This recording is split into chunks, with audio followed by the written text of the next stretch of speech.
Yeah, this is the park where I bring my daughter almost every single day. One of the main trees that was here is gone.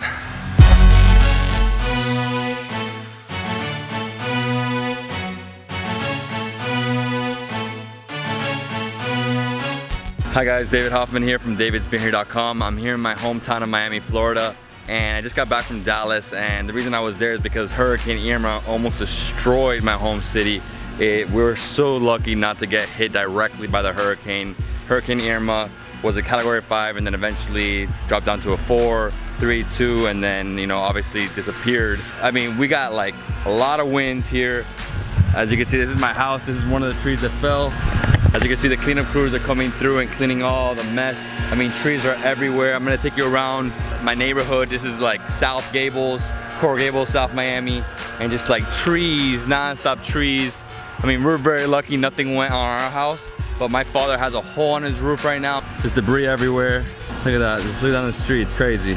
So this was the most intense hurricane to strike the US since Katrina in 2005, which basically destroyed New Orleans.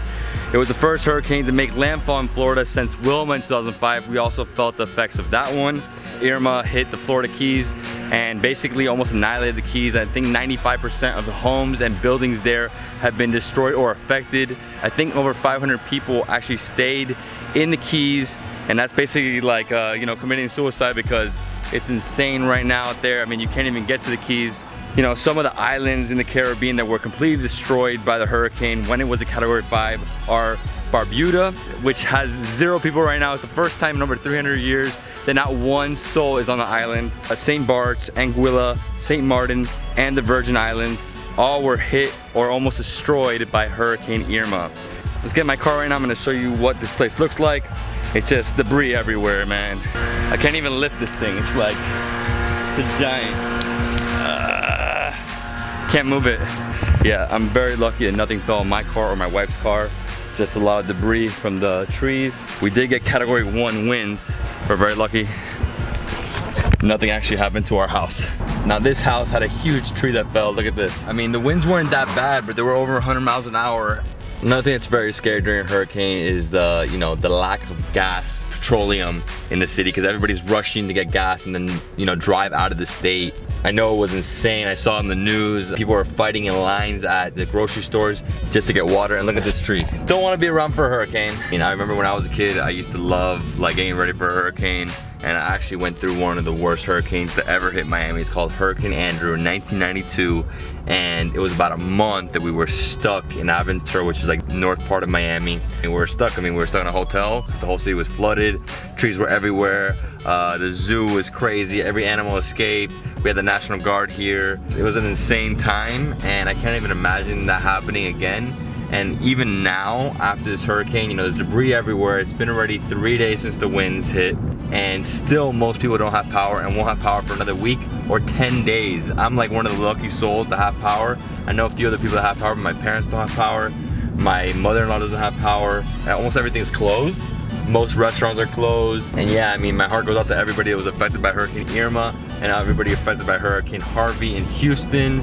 If a hurricane's coming, the best thing to do is get your house ready and leave that city and go somewhere else within the country, because no point of being around for a hurricane. It's really risky. Things can go wrong, tornadoes can come. It's not worth, you know, risking your life or risking your family's lives to be in a hurricane. My sister was one of the only people I know that escaped, and she went to the Caribbean on a cruise because she works for Royal Caribbean. They were on a cruise ship in the Southern Caribbean for about, you know, 6 days, just you know, waiting it out, hoping nothing happens, and they came back and they have no power. So now they're like, you know, what are we doing here? It looks really bad, but we didn't even get hit. We got hit by like category 1 winds, and the storm was a category 5. I think it hit Key West as a category 4. Some of you watching this video don't really understand what a hurricane is. Well, a hurricane is basically a tropical cyclone which has at least 74 mile/hour winds, and that's a category 1 hurricane. Now, once it gets to a 5, that contains winds exceeding 156 miles per hour. If a category 5 hits, it's like Armageddon. Yeah, this is the park where I bring my daughter almost every single day. And as you can see, one of the main trees that was here is gone. And the reason why this happens in Miami is because we are on coral rock, so all these trees, their roots don't go too deep. That's crazy. Hope you guys enjoyed this video, and I'll see you guys next time. Peace.